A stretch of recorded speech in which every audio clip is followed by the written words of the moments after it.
But the fact that just since like the pandemic, like, it's just blown up. Like just watching it in the last 2 years has just been Yeah. absolutely insane to me. So what would you say to a beginning podcaster today, if they're about to launch right now? What do you think they need in place to get started with the show?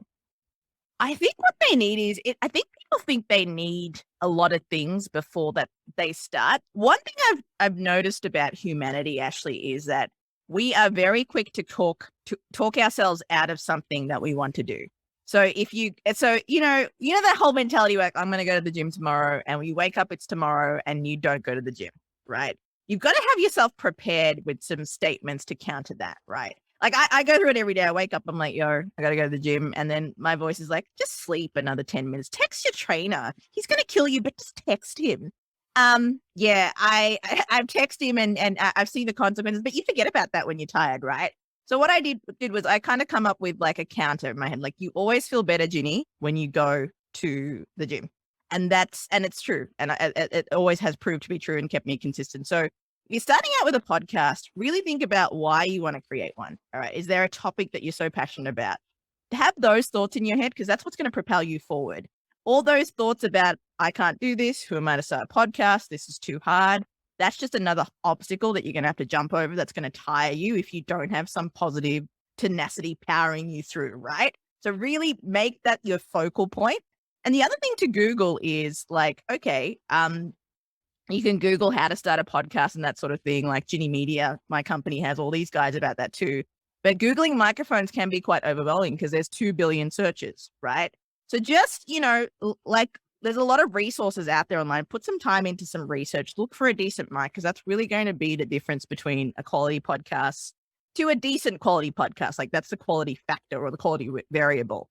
And I think what I learned too is sometimes doing things by yourself, if you're that type of person who, gets a gym membership for a year but doesn't really go to the gym, chances are you probably need what's called an accountability person.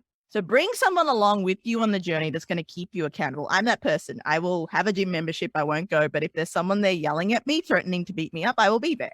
So that's the kind of person that I am. So apply those same mechanics or mentality to starting a podcast too. It can sound really overwhelming, but these are the things that are actually going to keep you accountable to get to your goal. And this is also why I started my program and co-founded it with Michelle Sorrow, the podcast Accelerator, because there is an element of accountability that comes with launching a podcast, which is super helpful, and that gets you across the line. So just to summarize, Ashley, what I said was your mindset is super important, and a microphone, the 2 M's, M&M, I like that. microphone.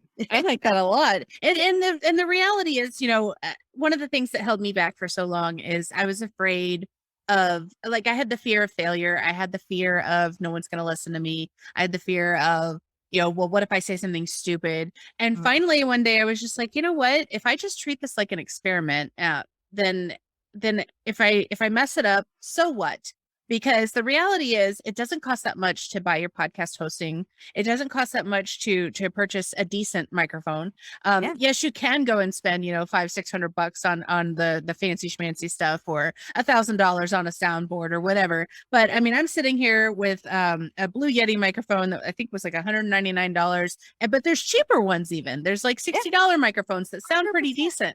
So it's kind of one of those things where it's like, if you're afraid, just do it anyway. Do it scared, because you first need to even know, do you even like this? Like, just try it. Because what if you find out you absolutely love it, and then you just become kind of addicted to talking?